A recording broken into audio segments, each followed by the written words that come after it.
నంద్యాల జిల్లా డోన్ నియోజకవర్గానికి చెందిన డాక్టర్ బిఆర్ అంబేద్కర్ గురుకుల పాఠశాల విద్యార్థిని సుసన్న రాష్ట్ర స్థాయి మాక్ అసెంబ్లీకి ఎంపికైంది. ఈ నెల 26న అమరావతిలో జరగనున్న మాక్ అసెంబ్లీ సమావేశంలో ఆమె పాల్గొనున్నారు. విద్యార్థి దశలోనే ఈ సమావేశానికి ఎంపిక కావడంపై విద్యార్థిని హర్షం వ్యక్తం చేస్తుంది. నియోజకవర్గ ప్రజల సమస్యలను అసెంబ్లీలో ప్రస్తావించే అవకాశం రావడం ఆనందంగా ఉందని చెప్పారు. బాలిక మాక్ అసెంబ్లీకి ఎంపిక కావడంపై ఉపాధ్యాయులు తల్లిదండ్రులు సంతోషిస్తున్నారు.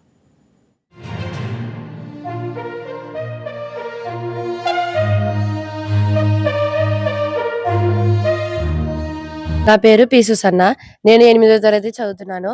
మా స్కూల్ పేరు డాక్టర్ బిఆర్ అంబేద్కర్ గురుకులం పాఠశాల డోన్ బాలికల పాఠశాల. నేను ఈ ఎమ్మెల్యేగా సెలెక్ట్ అయినందుకు చాలా సంతోషపడుతున్నాను. మా డోన్ కాన్స్టిట్యుయెన్సీ నుంచి సెలెక్ట్ అయినాను. ఈ కాంపిటీషన్స్ అనేవి ఎలా పెట్టారంటే, ఫస్ట్ స్కూల్ లెవెల్లో ఎలక్ట్రీషియన్ ఎస్ఏ అనే ఎలక్ట్రీషియన్ కి ఎస్ఏకి ఒక్కొక్క టాపిక్ ఇచ్చారు. ఆ టాపిక్ లో టాప్ 3 ఎలక్ట్రీషియన్, టాప్ 3 ఎస్ఏ ఇట్లా టాపర్స్ ని 3 టాపర్స్ ని తీసుకొని వాళ్ళకి క్విజ్ అనేది కండక్ట్ చేసినారు. ఆ క్విజ్ లో సెలెక్ట్ అయిన 3 మెంబర్స్ ని నెక్స్ట్ మండల్ లెవెల్ కి పంపించారు. అక్కడ మండల్ లెవెల్లో కూడా సేమ్ ఇదే కాన్స్టిట్యుయెన్సీ లెవెల్ కి వెళ్తారు. అక్కడ కూడా సేమ్ ఎలక్ట్రీషియన్ లో 3, ఎస్ఐ లో 3, టాప్ 3 సెలెక్ట్ చేసి అక్కడ క్విజ్ అనేది ఇండివిజువల్ గా ఒక్కొక్కరికి పెట్టారు. దాంట్లో సెలెక్ట్ అయిన వాళ్ళే ఆ కాన్స్టిట్యుయెన్సీ నుంచి ఎమ్మెల్యేగా అసెంబ్లీకి అనేది వెళ్తారు.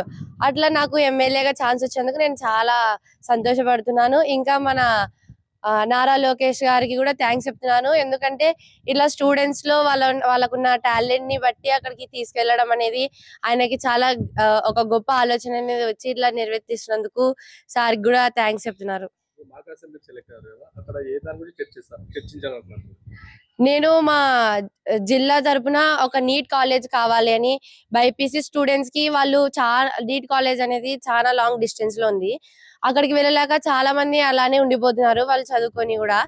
ఇప్పుడు అది కానీ నీట్ కాలేజ్ అని మనకి ఈ జిల్లాలో కర్నూలు జిల్లా లేకపోతే నంద్యాల జిల్లాలో కానీ ఒకటి ప్రభుత్వం నీట్ కాలేజ్ అనేది ఉంటే బైపీసీ స్టూడెంట్స్ అనేది ఈజీగా ఉంటుంది. వాళ్ళకి ఎంబీబీఎస్ చేయడానికి కూడా సులువుగా ఉంటుంది. కాబట్టి నేను ఒక నీట్ కాలేజ్ కావాలని అడుగుదాం. వాళ్ళైతే చాలా సంతోషపడుతున్నారు. మా ప్రిన్సిపల్ కోఆపరేషన్ వల్ల, మా టీచర్స్ గైడెన్స్ వల్ల నేను ఇప్పుడు ఈ నెక్స్ట్ ఎమ్మెల్యేకి వెళ్తున్నాను. వాళ్ళైతే చాలా ప్రౌడ్ గా ఫీల్ అవుతున్నారు. ఇంకా చాలా హ్యాపీగా ఉన్నారు. అందుకు నేను కూడా చాలా హ్యాపీగా ఉన్నాను. ఇట్లనే ఇంకా కాంపిటీషన్స్ అనేవి మన గవర్నమెంట్ చేయాలి అని నేను కోరుకుంటున్నాను. ఇంకా వాళ్ళకి స్కాలర్షిప్స్ అనేది కూడా ఇస్తే కూడా బాగుంటది అని అనుకుంటున్నాను. ఈ వీడియో మీకు నచ్చినట్లయితే లైక్ చేయండి, షేర్ చేయండి, మా ఛానల్ కి సబ్స్క్రైబ్ చేయండి.